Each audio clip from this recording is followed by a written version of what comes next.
Hare Krishna. Hare Krishna. We'd like to welcome everyone to our reading of Krishna book to Srila Prabhupada.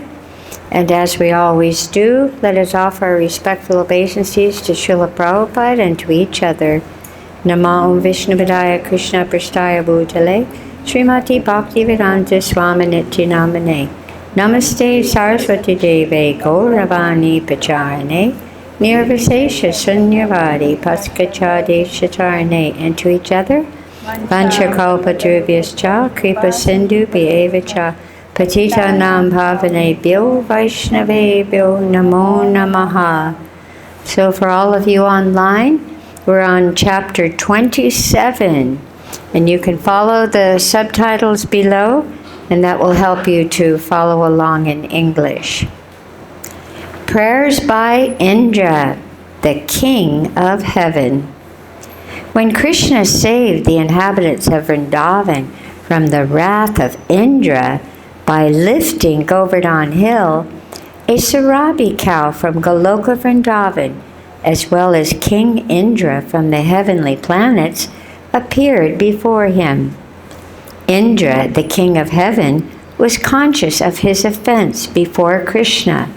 Therefore, he stealthily appeared before him in a secluded place. He immediately fell down at the lotus feet of Krishna, although his own crown was dazzling like sunshine. Indra knew about the exalted position of Krishna because Krishna is the master of Indra, but he could not believe that Krishna could come down and live in Vrindavan among the cowherd men.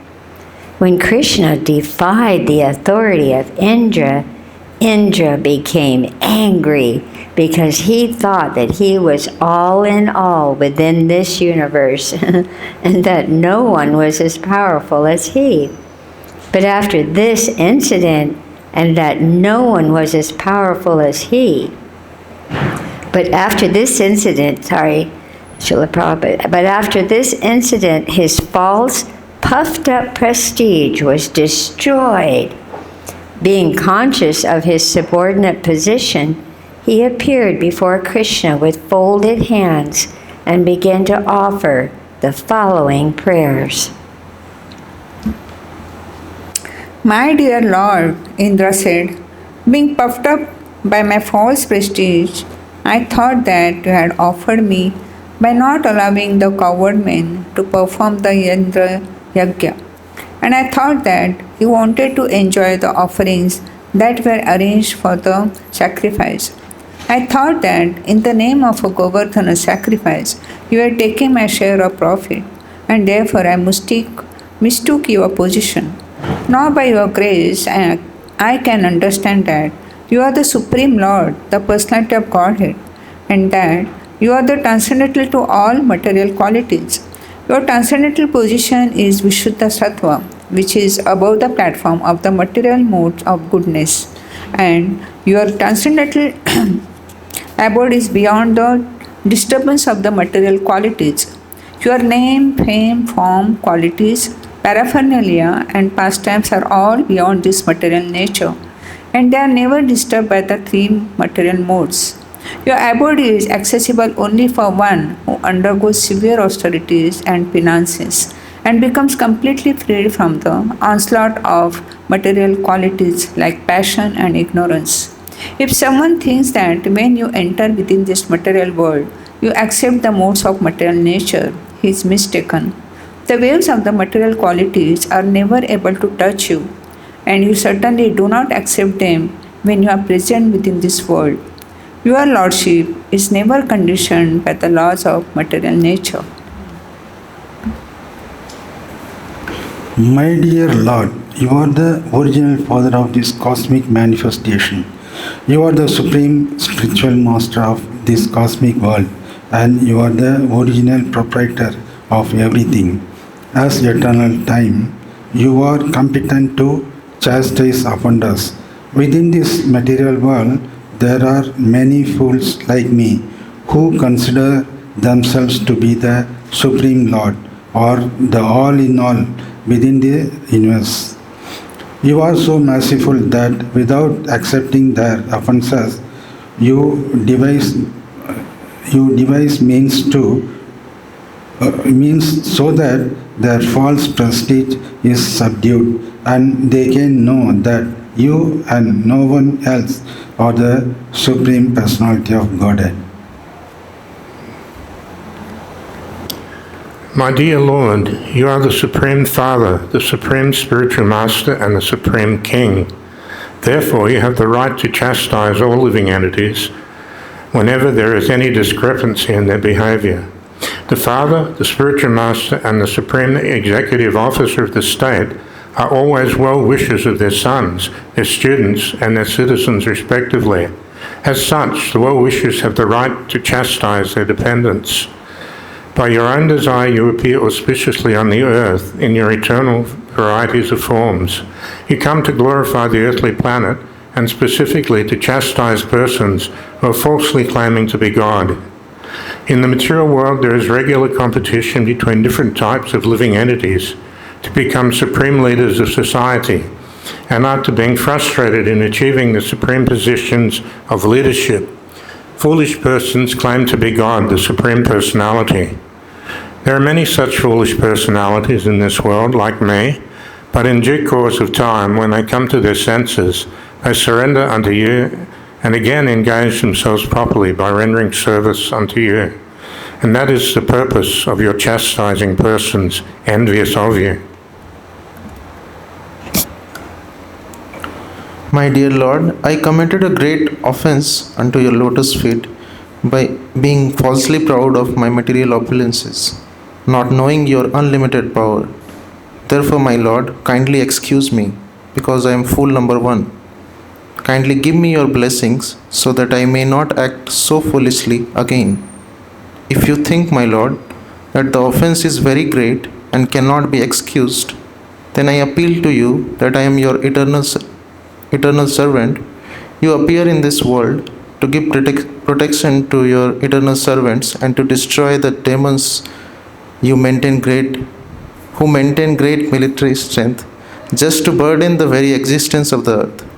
As I am your eternal servant, kindly excuse me.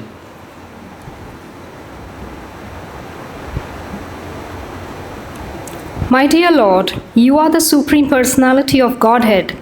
I offer my respectful obeisances unto you, because you are the Supreme Person and the Supreme Soul. You are the son of Vasudeva, and you are the Supreme Lord, Krishna, the master of all pure devotees. Please accept my prostrated obeisances. You are the personification of supreme knowledge. You can appear anywhere according to your desire in any one of your eternal forms. You are the root of all creation and the supreme soul of all living entities. Due to my gross ignorance, I created a great disturbance in Vrindavan by sending torrents of rain and a heavy hailstorm. I acted out of severe anger caused by your stopping the sacrifice, which was to be held to satisfy me. But, my dear Lord, you are so kind to me that you have bestowed your mercy upon me by destroying all my false pride. I therefore take shelter of your lotus feet. My dear Lord, you are not only the supreme controller, but also the spiritual master of all living entities. Thus praised by Indra, Lord Krishna, the Supreme Personality of Godhead, smiled beautifully and then replied in a grave voice, like a rumbling cloud, "My dear Indra, I stopped your sacrifice just to show you my causeless mercy and to remind you that I am your eternal master. I am the master not only of you, but of all the other demigods as well. You should always remember that all your material opulences are due to my mercy. No living entity can independently become opulent one must be favored by my mercy. Everyone should always remember that I am the Supreme Lord. I can show anyone my favor, and I can chastise anyone, because no one is superior to me.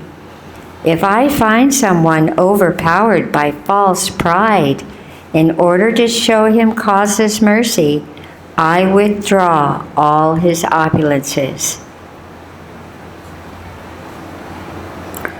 It is non-worthy that Krishna sometimes removes all of a rich man's opulences in order to facilitate his becoming a soul surrendered to him. This is a special favor of the Lord's. Sometimes it is seen that a person is very opulent materially, but due to his devotional service to the Lord, he may be reduced to poverty.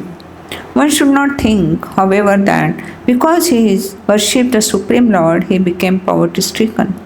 The real purport is that when a person is a pure devotee, but at the same time, by miscalculation, wants to lord it over material nature, the Lord shows his special mercy by taking away all material opulences until at last he surrenders unto the Supreme Lord.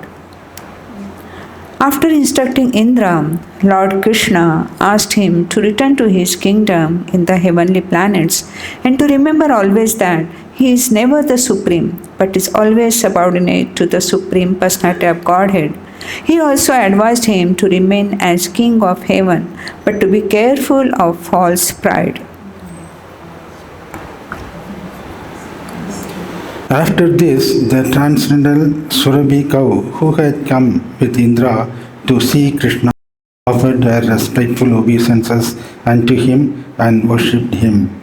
The Surabhi offered her prayer as follows: My dear Lord Krishna, you are the most powerful of all mystic yogis, because you are the soul of the complete universe, and only from you has all this cosmic manifestation taken place. Therefore, although Indra tried his best to kill my descendant cows in Vrindavan, they remained under your shelter, and you have protected them all so well.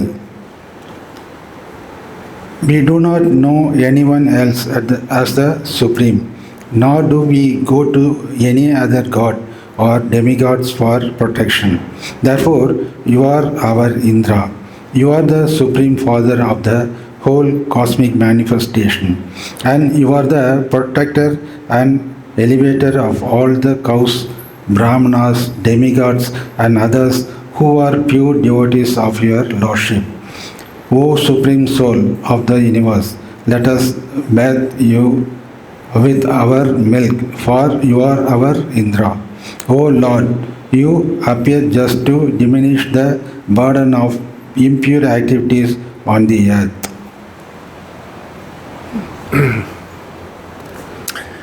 Then the Surabhi cow bathed Krishna with her milk, and Indra bathed him with the water of the celestial Ganges through the trunk of his carrier elephant. After this, the Surabhi cows and all the demigods and their mothers joined the heavenly king Indra in worshipping Lord Krishna by bathing him with Ganges water and the milk of the Surabhis. Thus, Govinda, Lord Krishna, was pleased with all of them. The residents of all higher planetary systems, such as Gandharvaloka, Vidyadharaloka, Siddhaloka, and Charnaloka, all combine and glorify the Lord by chanting his holy name, as their wives and damsels dance with great joy. They very much satisfied the Lord by incessantly pouring flowers from the sky. When everything was very nicely and joyfully settled, the cows overflooded the surface of the earth with their milk. The water of the rivers began to flow with various tasty liquids and give nourishment to the trees, producing fruits and flowers of different colors and tastes. The trees began to pour drops of honey. The hills and mountains began to produce potent medicinal plants and valuable stones. Because of Krishna's presence, all these things happened very nicely, and the lower animals, who were generally envious of one another, were envious no longer. After satisfying Krishna, who is the lord of all the cows, in Vrindavan, and who is known as Govinda, King Indra took his permission to return to his heavenly kingdom. As he passed through cosmic space, he was surrounded by all kinds of demigods. This great incident is a powerful example of how Krishna consciousness can benefit the world. Even the lower animals forget their envious nature and become elevated to the qualities of the demigods. Thus ends the Bhakti-Vedanta purport of the 27th chapter of Krishna, Prayers by Indra, the King of Heaven. Hari Bol. Chapter 28. Releasing Nand Maharaj from the clutches of Varuna. The Govardhan Puja ceremony took place on the new moon day. After this, there were torrents of rain and hailstorms imposed by King Indra for 7 days. 9 days of the waxing moon having passed, on the 10th day, King Indra worshipped Lord Krishna, and thus the matter was satisfactorily settled. After this, on the 11th day of the full moon, Ekadasi, Maharaj Nand observed fasting for the whole day. And just early in the morning of the next day, Dwadasi, he went to take a bath in the river Yamuna. He entered deep into the water of the river, but he was arrested immediately by one of the servants of Varun Dev. This servant brought Nand Maharaj before the demigod Varuna and accused him of taking a bath in the river at the wrong time. According to astronomical calculations, the time in which he took a bath was considered demoniac. The fact was that Nand Maharaj wanted to take a bath in the river Yamuna early in the morning before the sunrise, but somehow or other he was a little too early and he bathed at an inauspicious time. Consequently, he was arrested.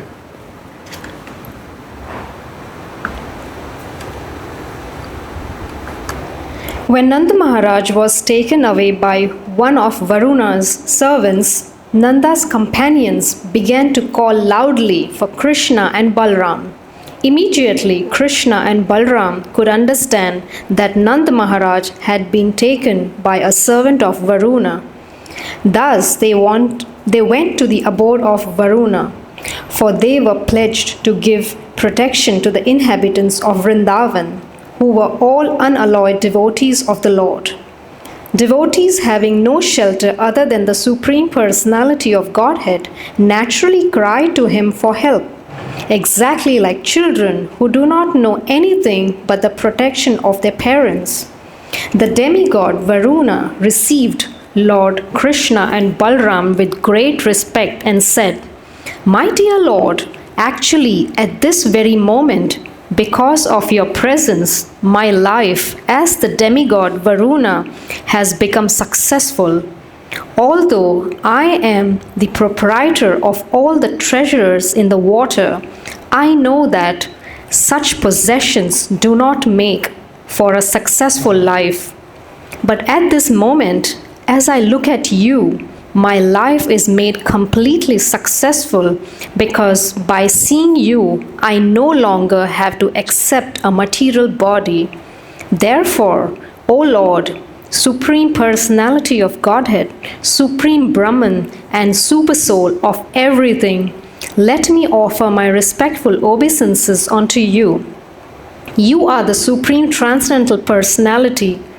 There is no possibility of imposing the influence of material nature upon you. I am very sorry that my foolish man, by not knowing what to do or what not to do, has mistakenly arrested your father, Nanda Maharaj. So I beg your pardon for the offense of my servant. I think that it was your plan to show me your mercy by your personal presence here. My dear Lord Krishna, Govinda, be merciful upon me. Here is your father. You can take him back immediately. In this way, Lord Krishna, the Supreme Personality of Godhead, rescued his father and presented him before his friends, bringing them great jubilation. Nanda Maharaj was surprised that although the demigod was so opulent, he offered such respect to Krishna. That was very astonishing to Nanda, and he began to describe the incident to his friends and relatives with great wonder.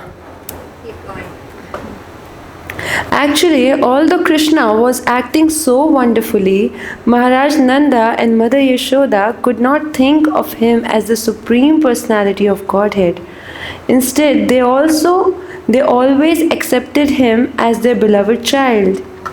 Thus, Nanda Maharaj did not accept the fact that Varuna worshipped Krishna because he is the Supreme Personality of Godhead. Rather, he took it that because Krishna was such a wonderful child, he was respected even by Varuna. The friends of Nanda Maharaj, all the cowherd men, became eager to know if Krishna was actually the Supreme Personality and if he was going to give them all salvation. When they were all thus consulting among themselves, Krishna understood their minds, and in order to assure them of their destiny in the spiritual kingdom, he showed them the spiritual sky.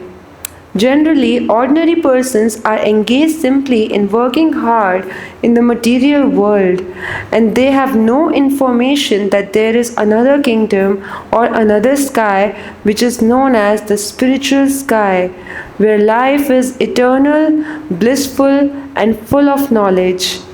As it is stated in the Bhagavad-Gita, a person returning to that spiritual sky never returns to this material world of death and suffering.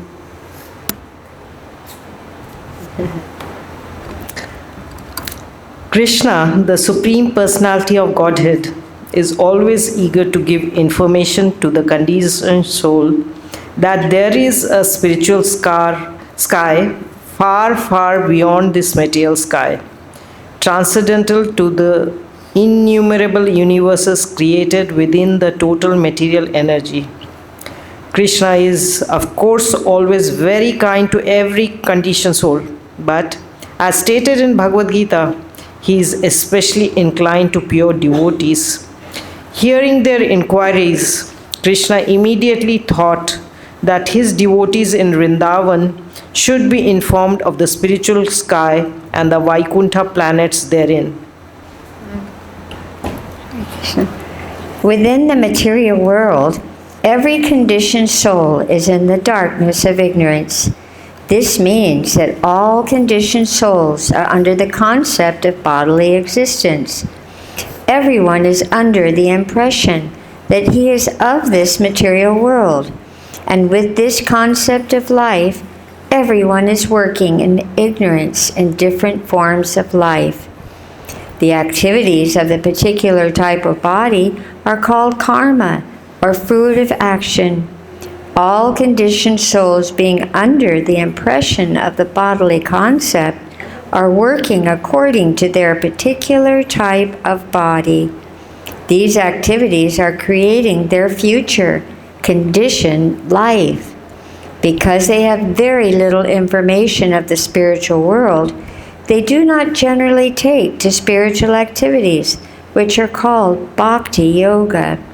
Those who successfully practice bhakti-yoga go directly to the spiritual world after giving up this present body, and there they become situated in one of the Vaikuntha planets. The inhabitants of Vrindavan are all pure devotees. Their destination after quitting this body is Krishna Loka. They even surpass the Vaikuntha Lokas. The fact is that those who are always engaged in Krishna consciousness and mature pure devotional service are given the chance after death to gain Krishna's association in one of the universes within the material world. Krishna's pastimes are continuously going on either in this universe or in another universe, just as the sun globe is passing over many places across this earthly planet.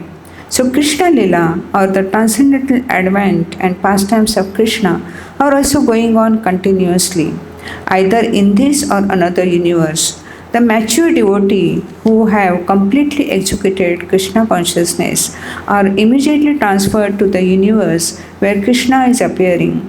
In that universe, the devotee get their first opportunity to associate with Krishna personally and directly.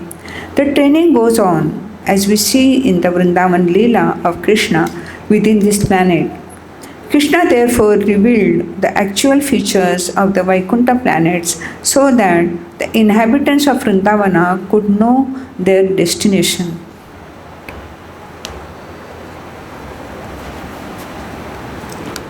Thus, Krishna showed them the eternal, ever-existing spiritual sky, which is unlimited and full of knowledge. Within this material world, there are different grades of forms, and according to the grade, knowledge is proportionately manifested.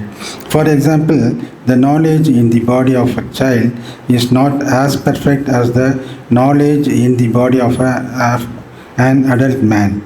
Everywhere, there are different grades of living entities in aquatics, animals, in the plants and trees, in the reptiles and insects, in birds and beasts, and in the civilized and uncivilized human forms of life. Above the human form of life, there are demigods, charanas and siddhas up to the Brahmaloka, where Lord Brahma lives. And among these demigods, there are always different grades of knowledge. But beyond this material world, in the spiritual sky, where everyone is in full knowledge and therefore all the living entities there are engaged in devotional service to the Lord, either in the Vaikuntha planets or in Krishna Loka. As it is confirmed in the Bhagavad-Gita, full knowledge means that knowing Krishna to be the Supreme Personality of Godhead. In the Vedas and in the Bhagavad-Gita it is also stated that in the Brahma-Jyoti, or the spiritual sky, there is no need of sunlight, moonlight, or electricity. All the planets there are self-illuminating, and all of them are eternally situated. There is no question of creation and annihilation in the Brahma-Jyoti, or spiritual sky. The Bhagavad-Gita also confirms that beyond the material sky, there is another eternal spiritual sky, where everything is eternally existing. Direct knowledge of the spiritual sky can be had only by great sages and saintly persons who have already surpassed the influence of the three modes of material nature by engaging in devotional service or Krishna consciousness.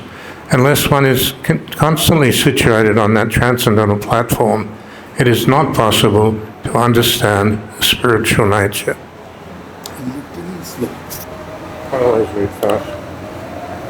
Therefore, it is recommended that one should take to bhakti-yoga and keep himself engaged 24 hours a day in Krishna consciousness, which places one beyond the reach of the modes of material nature. One in Krishna consciousness can easily understand the nature of the spiritual sky and Vaikuntha Loka. The inhabitants of Vrindavan, being always engaged in Krishna consciousness, could therefore very easily understand the transcendental nature of the Vaikuntha Lokas.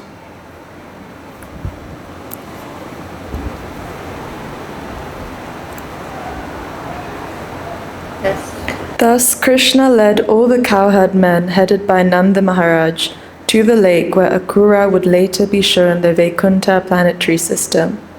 They took their bath immediately and saw the real nature of the Vaikuntha Lokas.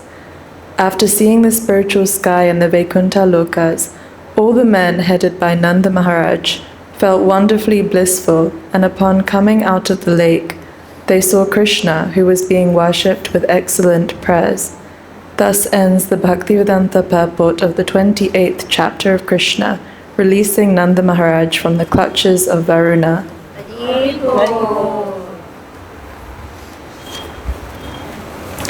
Chapter 29, the Rasa Dance, Introduction. In Srimad Bhagavatam, it is stated that the Rasa dance took place on the full moon night of Sharad season. From the statement of previous chapters, it appears that the festival of Govardhan Puja was performed just after the dark moon night of the month of Kartik, and thereafter the ceremony of Bhratri Dvitiya was performed.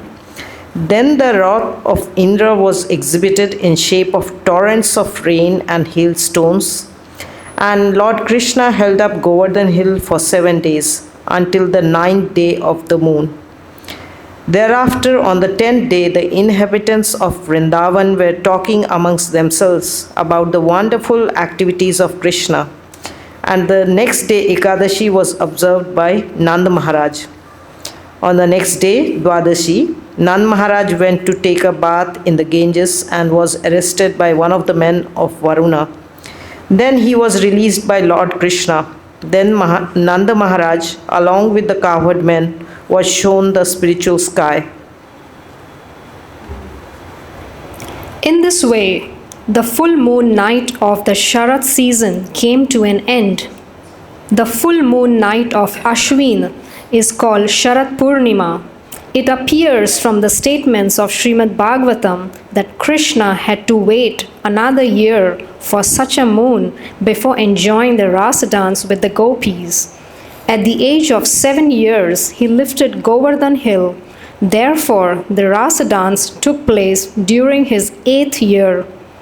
From the Vedic literature, it appears that when a theatrical actor dances among many dancing girls, the group dance is called a rasa dance. When Krishna saw the full moon night of the Sharad season decorated with various seasonal flowers, especially the Malika flowers, which are very fragrant, he remembered the gopis' prayers to goddess Katyayani, wherein they prayed for Krishna to be their husband.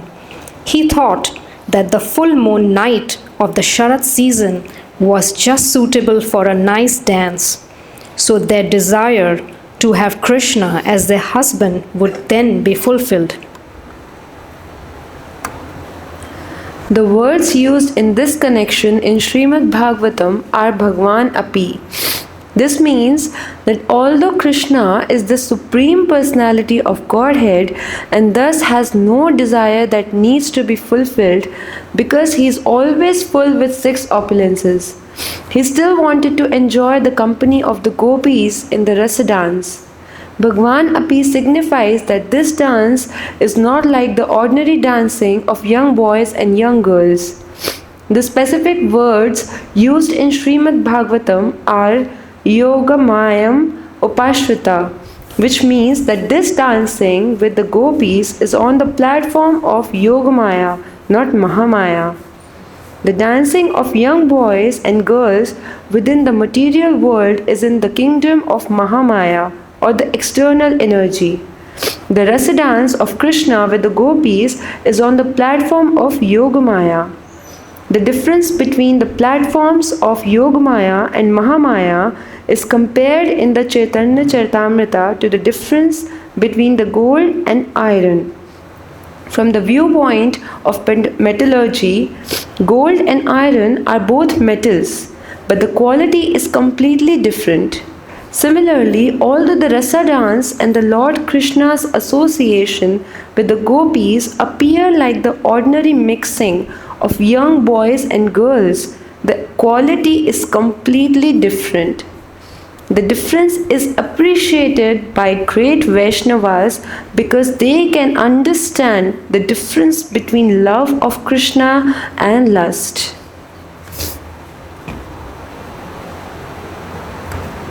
On the Mahamaya platform, dances take place on the basis of sense gratification. But when Krishna called the gopis by sounding his flute, they very hurriedly rushed toward the spot of the rasa dance with the transcendental desire to satisfy Krishna. The author of the Chaitanya Charitamrita, Krishnadas Kaviraj Goswami, has explained that lust means sense gratification, and love also means sense gratification. but for Krishna. In other words, when activities are enacted on the platform of personal sense gratification, they are called material activities. But then when they are acted for the satisfaction of Krishna, they are spiritual activities. On any platform of activities, the principle of sense gratification is there. But on the spiritual platform, sense gratification is for the Supreme Personality of Godhead, Krishna, whereas on the material platform, it is for the performer. For example, on the material platform, when a person serves a master, he is trying to satisfy not the senses of his master, but rather his own senses. The servant would not serve the master if the payment stopped. That means that the servant engages himself in the service of the master just to satisfy his own senses. On the spiritual platform, however, the servitor of the Supreme Personality of Godhead serves Krishna without payment, and he continues his service in all conditions. That is the difference between Krishna consciousness and material consciousness. As mentioned above, it appears that Krishna enjoyed the rasa dance with the gopis when he was 8 years old. At that time, many of the gopis were married, because in India, especially in those days, girls were married at a very early age. There are even many instances of a girl giving birth to a child at the age of 12. Under the circumstances, all the gopis who wanted to have Krishna as their husband were already married. At the same time, they continued to hope that Krishna would be their husband. Their attitude towards Krishna was that of paramour love. Therefore, the loving affairs of Krishna with the gopis are called parakiya ras. The attitude of a married man who desires another wife or a wife who desires another husband is called parakiya ras. Actually, Krishna is the husband of everyone because he is the supreme enjoyer. The gopis wanted Krishna to be their husband, but actually there was no possibility of his marrying all the gopis. But because they had their natural tendency to accept Krishna as their supreme husband, the relationship between the gopis and Krishna is called Parakya Rasa. This Parakya Rasa is ever existent in Goloka Vrindavana, in the spiritual sky, where there is no possibility of the inability which characterizes Parakya Rasa in the material world. In the material world, Parakya Rasa is abominable, whereas the spiritual world, it is present in the super excellent relationship of Krishna and the gopis. There are many relationships with Krishna: master and servant, friend and friend, parent and son, and lover and beloved. Out of all these rasas, the Parakya Rasa is considered to be the topmost. This material world is a perverted reflection of the spiritual world. It is just like the reflection of a tree on the bank of a reservoir of water. The topmost part of the tree is seen as the lowest part.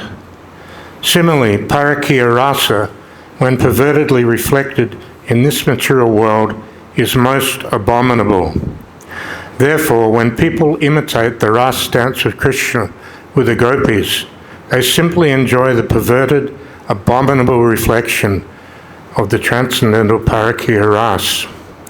There is no possibility of enjoying this transcendental Parakya Rasa within this material world. It is stated in Srimad Bhagavatam that one should not imitate this Parakya Rasa even in dream or imagination. Those who do so drink the most deadly poison. When Krishna, the supreme enjoyer, desired to enjoy the company of gopis on that full moon night of Sarat season, exactly at that very moment, the moon, the lord of the stars, appeared in the sky, displaying its most beautiful features. The full moon night of the Sarat season is the most beautiful night in the year. In the Indian city of Agra, in Uttar Pradesh province, there is a great monument called the Taj Mahal, which is a tomb made of first class marble stone. During the night of the full moon of the Sarat season, many foreigners go to see the beautiful reflections of the moon on the tomb. Thus, this full moon night is celebrated even today for its beauty.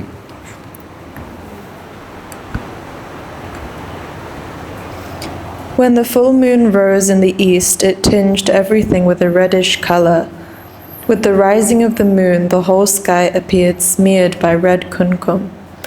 When a husband long separated from his wife returns home, he decorates the face of his wife with red kumkum. This long-expected moonrise of the Sharat season was thus smearing the eastern sky. The appearance of the moon increased Krishna's desire to dance with the gopis. The forests were filled with fragrant flowers. The atmosphere was cooling and festive. When Lord Krishna began to blow his flute, the gopis all over Vrindavan became enchanted. Their attraction to the vibration of the flute increased 1,000 times due to the rising full moon, the red horizon, the calm and cool atmosphere, and the blossoming flowers. All the gopis were by nature very much attracted to Krishna's beauty, and when they heard the vibration of his flute, they became apparently lustful to satisfy the senses of Krishna. Immediately upon hearing the vibration of the flute, they all left their respective engagements and proceeded to the spot where Krishna was standing. While they ran very swiftly, their earrings swung back and forth. They all rushed towards the place known as Vamshivata. Some of them were engaged in milking cows, but they left their milking business half finished and immediately went to Krishna. One of them had just collected milk and put in a milk pan on the stove to boil, but she did not care whether the milk overboiled and spilled. She immediately left to go see Krishna. Some of them were breastfeeding their small babies, and some were engaged in distributing foods to the members of their families. But they all left such engagements and immediately rushed to the spot where Krishna was playing his flute. Some were engaged in serving their husbands, and some were themselves engaged in eating, but caring neither to serve their husbands nor eat, they immediately left. Some of them wanted to decorate their faces with cosmetic ointments and to dress themselves very nicely before going to Krishna. But unfortunately, they could not finish their cosmetic decorations or put on their clothes in the right way because of their anxiety to meet Krishna immediately. Their faces were decorated hurriedly and were haphazardly finished. Some even put the lower part of their clothes on the upper part of their bodies and the upper part on the lower part. While all the gopis were hurriedly leaving their respective places, their husbands, brothers, and fathers were all struck with wonder to know where they were going. Being young girls, they were protected either by husbands, elder brothers, or fathers. All their guardians forbade them to go to Krishna, but they disregarded them. When a person becomes attracted by Krishna and is in full Krishna consciousness, he does not care for any worldly duties, even though very urgent. Krishna consciousness is so powerful that it gives everyone relief from all material activities. Srila Rupa Goswami has written a very nice verse wherein one gopi advises another, "My dear friend, if you desire to enjoy the company of material society, friendship, and love, then please do not go to see that smiling boy Govinda, who is standing on the bank of the Yamuna and playing his flute, his lips brightened by the beams of the full moonlight. Srila Rupa Goswami indirectly instructs that one who has been captivated by the beautiful smiling face of Krishna has lost all attraction for material enjoyments. This is the test of advancement in Krishna consciousness. A person advancing in Krishna consciousness must lose interest in material activities and personal sense gratification. Some of the gopis were factually detained from going to Krishna by their husbands and were locked up by force within their rooms. Being unable to go to Krishna, they began to meditate upon his transcendental form by closing their eyes.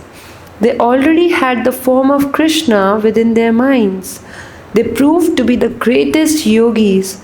As is stated in the Bhagavad-Gita, a person who constantly thinking of Krishna within his heart with faith and love is considered to be the topmost of all yogis. Actually, a yogi concentrates his mind on the form of Lord Vishnu. That is real yoga. Krishna is the original form of all Vishnu tattvas. The gopis who could not go to Krishna personally began to meditate on him as a perfect yogi. In the conditioned state of living entities, there are two kinds of results of fruiting activities. The conditioned living entity, who is constantly engaged in sinful activities, has suffering as his result, and who is engaged in pious activities has material enjoyment as a result. In either case, material suffering or material enjoyment, the sufferer or enjoyer is conditioned by material nature.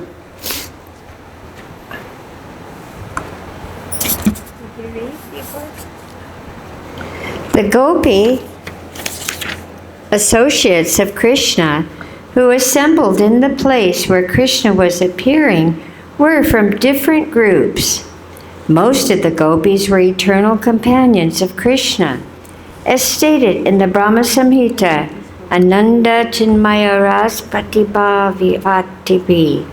In the spiritual world, the associates of Krishna, especially the gopis, are manifestations of the pleasure potency of Lord Krishna. They are expansions of Srimati Radharani. But when Krishna exhibits his transcendental pastimes within the material world and some of the universes, not only the eternal associates of Krishna come, but also those who are being promoted to that status from this material world. So some of the gopis who joined Krishna's pastimes within this material world were coming from the status of ordinary human beings. If they had been bound by fruit of action, they were fully freed from the reactions of karma by constant meditation on Krishna. Their severely painful yearnings caused by their not being able to see Krishna freed them from all sinful reactions, and their ecstasy of transcendental love for Krishna in his absence ended all their reactions to material pious activities. The conditioned soul is subjected to birth and death, either by pious or sinful activities, but the gopis who began to meditate on Krishna transcended both positions and became purified, and thus elevated to the status of the gopis already expanded by his pleasure potency. All the gopis who concentrated their minds on Krishna in the spirit of paramour love became fully purified of all the fruit of reactions of material nature, and some of them immediately gave up their material bodies developed under the three modes of material nature.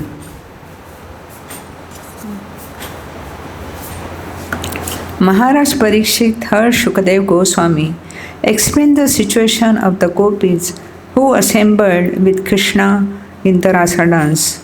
When he heard that some of the gopis, simply by concentrating on Krishna as their paramour, became freed from all contamination of material birth and death, he said, the gopis not know that Krishna is the Supreme Personality of Godhead, accepted him as a beautiful boy and considered him to be their paramour.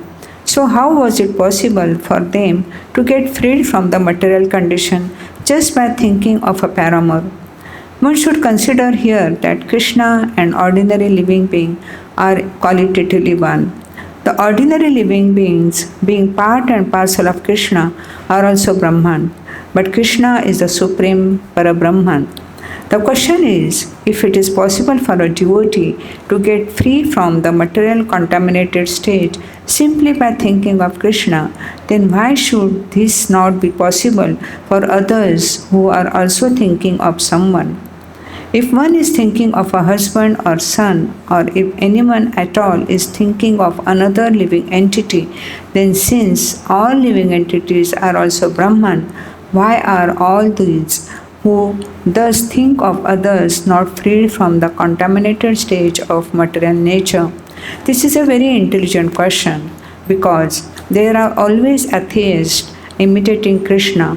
In these days of Kali Yuga, there are many rascals who think themselves to be as good as Krishna and who cheat people into believing that thinking of them is as good as thinking of Lord Krishna. Parikshit Maharaj, apprehending the future dangerous condition of blind followers of demoniac imitators, therefore asked this question, and fortunately it is recorded in the Srimad Bhagavatam to warn innocent people that thinking of an ordinary man and thinking of Krishna are not the same. Actually, even thinking of the demigods cannot compare with thinking of Krishna. It is warned in the Vaishnava Tantra that one who puts Vishnu, Narayana or Krishna on the same level as demigods is called a pasandi or rascal. On hearing this question from Maharaja Parikshit, Sukadeva Goswami replied, "My dear king, your question is already answered even before this incident, because Parikshit Maharaja wanted to clear up the situation. His spiritual master answered him very intelligently.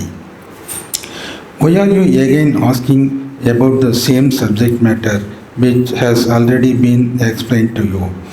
Why are you so forgetful? A spiritual master is always in the superior position, so he has the right to chastise his disciple in this way." Sukadeva Goswami knew that Maharaja Parikshit asked the question not for his own understanding, but as a warning to the future innocent people who might think others to be equal to Krishna.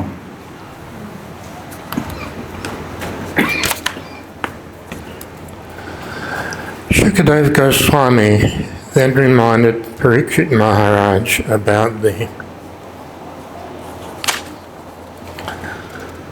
salvation of Shishupal. Shishupal, wrong page, is it?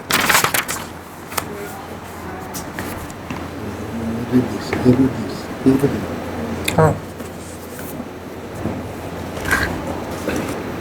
Sukadeva Goswami then reminded Parikshit Maharaj about the salvation of Shishupal. This is what I read before.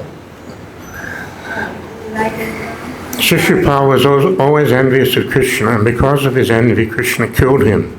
But since Krishna is the Supreme Personality of Godhead, Shishupal gained salvation simply by seeing him. If an envious person can get salvation simply by concentrating his mind on Krishna, then what to speak of the gopis who are so dear to Krishna and always think of him in love? There must be some difference between the enemies and the friends. If Krishna's enemies could get freed from material contamination and become one with the Supreme, then certainly its dear friends like the gopis can achieve such freedom and much more. Besides that, in the Bhagavad-Gita, Krishna is called Rishikesha. Sukadeva Goswami also said that Krishna is Rishikesh, the super soul, whereas in an ordinary man is a conditioned soul covered by the material body. Krishna and Krishna's body are the same because he is Rishikesh. Any person making a distinction between Krishna and Krishna's body is fool number one. Krishna is Rishikesh and Adhokshaja. These two particular words have been used by Sukadeva Goswami in this instance. Rishikesh is the super soul and Adhokshaja is the Supreme Personality of Godhead, transcendental to the material nature. Just to show favor to the ordinary living entities, out of his causeless mercy, he appears as he is. Unfortunately, foolish person mistake him to be an ordinary person, and so they become eligible to go to hell.